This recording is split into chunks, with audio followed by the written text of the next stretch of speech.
할렐루야. 2025년 3월 12일 아침을 여는 큐티입니다.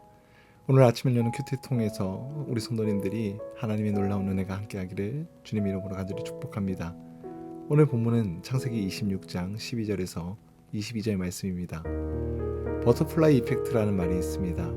이 말은 나비의 날갯짓이 인쇄작용을 해서 결국 태풍을 일으키는 효과를 설명하는 것입니다. 즉 나비 효과라고 이야기를 하죠. 우리는 이렇게 어떠한 행동이 무언가의 변화 또는 결과를 만들어낼 때 그 효력을 내는 주체의 이름을 붙여 무슨 임팩트라고 부릅니다. 오늘 본문에서 이삭의 모습은 이펙트라는 단어를 붙일만 합니다.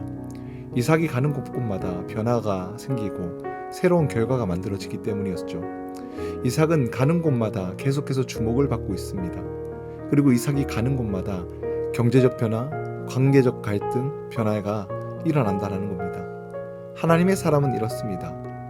가는 곳마다 주목받고 변화를 일으킵니다. 왜냐하면 그것은 하나님의 능력과 축복과 힘이 하나님의 사람과 함께하기 때문입니다. 그렇다면 오늘 본문에서 이삭이 보여주는 이삭 이펙트는 어떤 내용인지 함께 우리가 묵상해 보고자 합니다. 오늘 본문의 내용은 이삭이 가는 곳마다 하나님께서 복을 주셨다라는 내용입니다. 그래서 이삭은 창대해지고 왕성해서 마침내 거부가 됩니다. 양과 소가 떼를 이루고 종이 심이 많아졌습니다. 그러므로 이삭에게는 물이 필요했습니다. 우물이 필요했던 거죠. 그런데 블레셋 사람은 그렇게 거부가 된 이삭을 시기하고 질투하는 것입니다. 그래서 우물이 필요한 이삭을 방해하기 시작합니다. 아브라함 때 팠던 우물을 흙으로 메워버리죠. 그러면서 이삭에게 떠나라고 말합니다. 이삭은 그 말에 항변하지 않습니다. 이삭은 바로 그곳을 떠나서 또 다른 장소로 이동합니다. 그랄 골짜기로 이동한 이삭은 그곳에서 아버지 아브라함 때 팠던 우물을 다시 팠습니다. 그래서 이삭은 드디어 살만해졌습니다. 물을 얻을 수 있었기 때문이죠. 그런데 또 문제가 생긴 겁니다. 그곳 그랄 목자들이 이삭 목자와 다투게 된 것입니다. 그들이 이삭이 판 우물이 자기들 것이라고 우기면서 다툼이 생기는 것입니다. 그래서 이삭은 그 우물을 양보하고 또 다른 우물을 파게 됩니다. 그런데 또 다투게 되는 겁니다. 그래서 이삭은 그 우물을 또 양보하고 르후봇이라는 곳에서 옮겨 우물을 팝니다. 이삭이 번성하는 것에 있어서 제일 중요한 우물을 계속해서 양보하고 있습니다. 보통 이렇게 되면 이삭의 형편이 어려워질 법도 한데 이삭은 양보할수록 더욱 하나님의 복을 받고 잘 되고 있습니다. 그리고 궁극적으로 자기 자신 가족만 잘 되는 것이 아니라 이삭이 머물렀던 장소들이 다 잘 되고 있다는 것을 보게 됩니다. 아비멜렉이 우물을 얻고 그랄 골짜기의 목자들이 장소마다 우물을 얻게 되어 모두가 물을 얻는 복을 함께 누리는 것입니다. 그리스도인의 삶이 이와 같습니다. 당장은 세상에 당하고 빼앗기는 것 같고 양보하면 손해보고 망할 것 같지만 오히려 더 잘 된다라는 거죠. 그리고 나만 잘 되는 것이 아니라 나의 주변, 나를 선대하는 사람과 또 내 것을 시기하던 사람 모두를 잘 되게 한다는 겁니다. 이것이 바로 하나님의 사람의 삶의 특징인 방식입니다. 그러므로 우리들은 세상에서 두려워할 필요가 없습니다. 특히 양보를 주저할 필요가 없다라는 것이죠. 하나님이 계시다라는 것을 믿는다면 우리는 주저없이 양보해야 합니다. 모든 물적 자원들의 주인이 하나님이시기 때문입니다. 하나님이 물적, 영적 세계의 모든 주인이시기 때문입니다. 하나님이 안 계시다면 우리는 나를 위해서만 살고 양보하면 안 됩니다.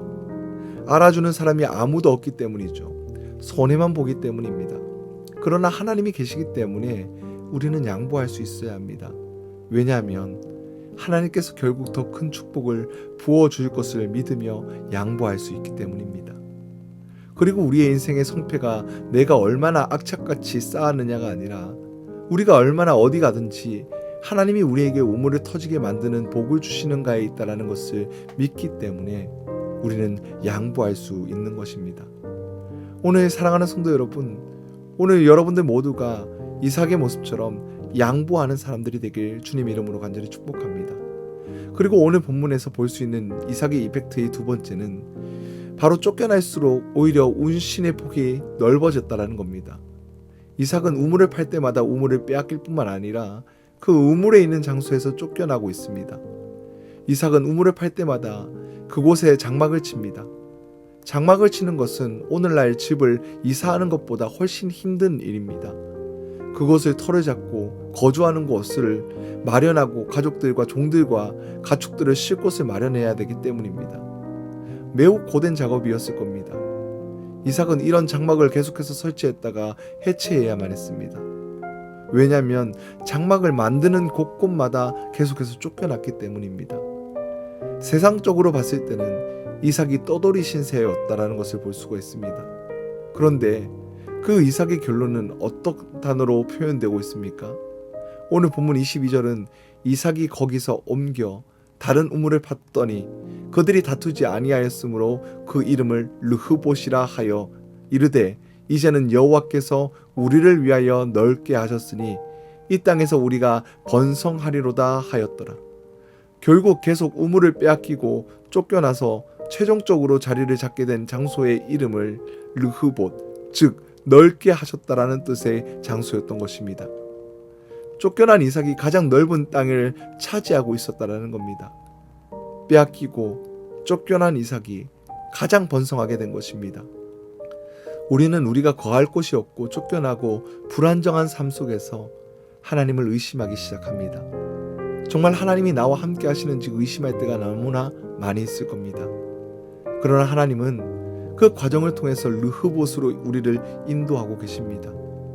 하나님의 사람은 빼앗기고 쫓겨나도 떠돌이 신세처럼 보이지만 결국 가장 넓은 르흐봇을 가게 되어 있습니다. 결국 하나님은 이삭 이펙트를 우리의 삶을 통해서 보여주시며 하나님의 살아계심을 우리 주변 사람들과 믿지 않는 사람들에게 보여주시는 것입니다. 그러므로 하나님의 사람의 삶은 여유가 있어야 합니다. 그 여유는 단순히 물질적인 풍요로움이 주는 것이 아닙니다. 인생이 인과율을 초월할 수 있는 자신감으로 주는 여유입니다. 세상 사람들은 인과 법칙으로 인생을 살아가죠. 그러나 하나님의 사람은 이삭 임팩트로 인생을 살아가야 합니다. 내가 인풋을 준 만큼 아웃풋, 즉 결과가 나온다라는 생각을 하는 사람은 불안해서 잠을 못 잘 겁니다. 잠을 아껴서 1시간이라도 더 일하고 노력해서 결과가 나온다라고 생각하기 때문이죠. 그러나 하나님의 사람은 잘 잡니다. 평안합니다. 평강과 만족과 담대함이 있습니다. 내가 노력을 해도 결과는 하나님의 것이라고 믿기 때문인 것이죠. 그저 우리는 오늘 하루를 최선을 다하고 결과를 하나님의 것이라고 고백하기 때문에 하나님의 사랑은 평안한 것입니다. 사랑하는 더 세움교회 성도 여러분, 우리는 오늘 이삭 이펙트를 통해 하나님의 사람의 인생에 어떤 일이 생기는지 묵상했습니다. 이삭 이펙트가 우리의 삶에 일어나기 위해서 하나님께서 모든 것을 내어 맡기고 하나님만 의지하는 인생이 되길 축복합니다. 우리가 양보하고 우리가 물러나도 하나님은 도리어 우리를 채우시고 우리를 높이고 들어 올리실 것입니다. 우리가 우리 자신을 스스로 높이지 않고 하나님을 드러낼 때 하나님은 우리의 삶을 통해 영광 받으시고 하나님이 하나님 되심을 드러내실 것입니다. 사랑하는 성도 여러분, 오늘 하루도 이삭 이펙트로 살아가는 저와 우리 성도님들이 되길 주님 이름으로 간절히 축복합니다.